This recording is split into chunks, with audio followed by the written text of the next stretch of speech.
መንግስቱ በልጅነቱ ግን ምን አይነት ባህሪ ነበረው? ቁጡ ነው አንተው ከሰው አይገጥም ነበር። ፈንጠር ብሎ ነው የሚሄድ። ትምህርት ቤት ሲሄድ ብቻውን ነው የሚሄድ። ከፊቱ ይቀርማል ወይ ይከተሉታል እንጂ ከሰው ጎን ለጎን መሄድ አይወድም። ለምን እንደሆነ እንጃ። ኳስ ጨዋታና ስፖርትም ይወድ ነበር። በተለይ በቦክስ ጥሩ ውጤት ያመጣ ነበር። በትምህርቱስ እንዴት ነበር? ጎበዝ ነው አንተው። እንዴት ጎበዝ ሲሉ ወድቆ ያቅም ማለት ነው። ከእርሶስ ጋር የነበራችሁ ግንኙነት እንዴት ነው? አይ በፊት እንኳን ደህና ነበር። መኮንን ከሆነ በኋላ ግን ሲስተም ለወጣ። ቸለል አለኝ አንተው። ባድ ነው የሚደርስልኝ። ስለዚህ ምን ያደርጋል ብዬ ተውኩት። መኮንን ከሆነ ወዲህ ነው የመጣበት። ደርጎኑ ሲመረጥስ ምን ተሰማሁት ግን? አረክ ደስ ብሎኝ ነበር። ልጅ ከችግር ተላቀቁ ብዬ ነበር። እሱም ከችግር ተላቀቀልኝ ብዬ ነበር። ይኸው ነበር ምኞቴ። በኋላ ግን ራቁት አንተው። የገዛ ባልንጀሮችን መልሶ እንዴት ይገላል ሰው። በዚያ ላይ ትቢቱ ሌላ ሆነ። ተውኩት።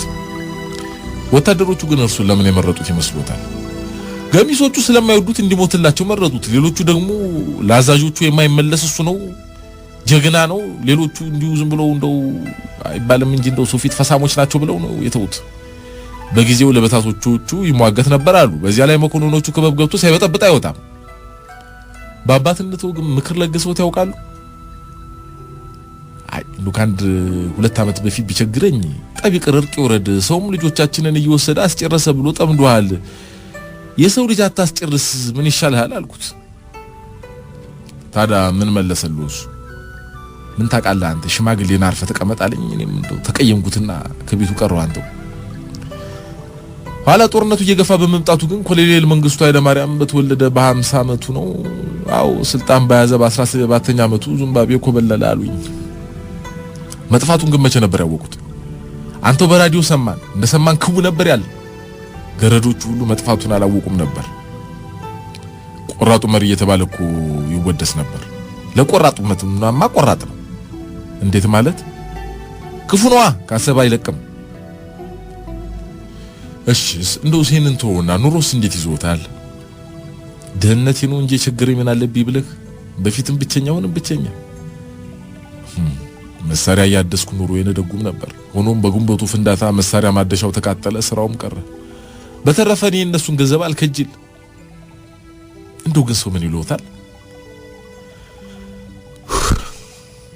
ተወኝ እስቲ ተወኝ። ከዘራቸው ላይ ጭንቅላታቸውን ደፉ። ቡሽ ባርኔት አድርገዋል። ያረጀች ሸሚዝ እንዲሁም ኮትና ሱሪ ትክዝ ብለው ቆዩ። ደም ስራቸው ግንባራቸው ላይ ጎልቶ ይታያል። የ77 ዓመት አዛውንት አይመስሉም። እስኪ አዳፍኛ ያስኩትን አቀስቅስብኝ አንተው። ያበሳጩኛል። በስጭት ብቻ ነው ልጅ መረሪ ይሉኛል። ስሜ ተረስቷል። ይሄ ሳይሆን እንደው ሙቼ ባረፍኩ ኑሮ እላለሁ። ጧት ማታ የየ ነው እንዳልሰማ ዝም እላለሁ። እስቲ ባክተወኝ። ለ50 አለቃ ኃይለማርያም አዘንኩላቸው። ያም ሆኖ ግን እጅግ ያዘንኩት እኚህን አዛውንት የሚያዋርዷቸው ሰዎች ይሄኔ እኮ ከፊሎቹ በፊት ስልጣን ላይ ያለ ልጃቸው አማልዱኝ እያሉ ቤታቸው ደጅ የሚጠኑ ይሆናሉ። ያሳዝናል። 50 አለቃ ኃይለማርያም አሁን በህይወት የሉ። በ1984 ይህንን ቃለ ምልልስ ነው የሰጡኝ። ይህን ከሰጡ ከጥቂት ቀናት በኋላ አርፈዋል።